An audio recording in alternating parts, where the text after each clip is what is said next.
कितना अन्याय हो रहा है, भगवान आकर रोकता क्यों नहीं। जिसे हम परमात्मा कहते हैं वह कोई बाहरी व्यक्ति नहीं है। आज के ब्लॉग की शुरुआत जिम से वापस आते हुए कर रही हूँ। जिम से तो आ गई हूँ मैं। आज होली थी लेकिन मैं फिर भी जिम में आई थी क्योंकि कल बड़ी होली है। हमारे यहाँ हरियाणा में इसे फाग बोला जाता है। तो कल तो फिर वैसे भी छुट्टी लगती, तो मैंने सोचा आज आ ही जाती हूँ। जिम जाना सिर्फ जिम या बॉडी बनाना नहीं है, मैं अपनी एनर्जी को चैनलाइज कर रही हूँ एक सही दिशा में, और इसके बारे में मैं डिटेल में आपको घर बात करूंगी। घर जाके बात करते हैं।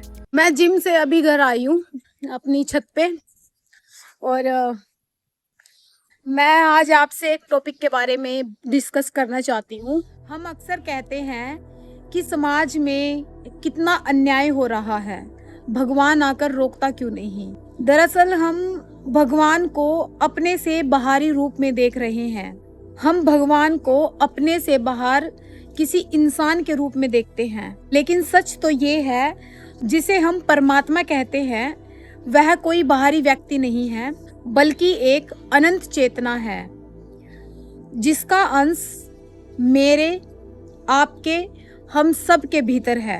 ब्रह्मांड का सारा खेल एनर्जी चैनलाइज करने का है। जब हम दुखी होते हैं, परेशान होते हैं या दूसरों में कमियां निकालते हैं, तो हम उस दिव्य ऊर्जा को कहीं ना कहीं लीक कर रहे होते हैं। हम उस रेडियो की तरह बन जाते हैं जो गलत फ्रीक्वेंसी पर ट्यून करता है, और जब हम उस एनर्जी को अपनी तरफ मोड़ लेते हैं, चाहे वो जिम में पसीना बहाना हो, ध्यान करना हो या फिर अपने काम में पूरी तरह डूब जाना हो, हम अपनी एनर्जी को चैनलाइज कर रहे होते हैं। जैसे ही आपकी ऊर्जा एक दिशा में बहने लगती है तो हम उस ब्रह्मांडीय ऊर्जा के लय में आ जाते हैं जो हमारी अंदर उस परमात्मा की चेतना है, जिसे हम यूनिवर्सल चेतना बोल देते हैं।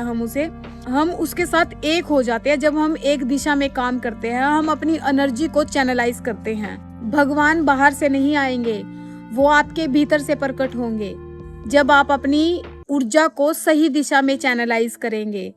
जैसे कि भगवान बुद्ध, वो बचपन से तो बुद्ध नहीं थे, वो बचपन से तो भगवान पैदा नहीं हुए थे, वो भी हमारी तरह एक आम इंसान थे। उन्होंने अपनी ऊर्जा को ब्रह्मांडीय ऊर्जा से अलाइन कर लिया, वो बाद में भगवान बुद्ध बने। वो हमारी तरह आम इंसान ही थे। तो आज से शिकायत करना छोड़िए, अपनी एनर्जी को चैनलाइज कीजिए, क्योंकि जब आप खुद के अनुकूल होते हैं तो पूरा ब्रह्मांड आपके अनुकूल हो जाता है। क्या आप अपनी ऊर्जा को सही दिशा दे रहे हैं? कमेंट में अहम ब्रह्मास्मि लिखें और अपनी ऊर्जा को पहचानें।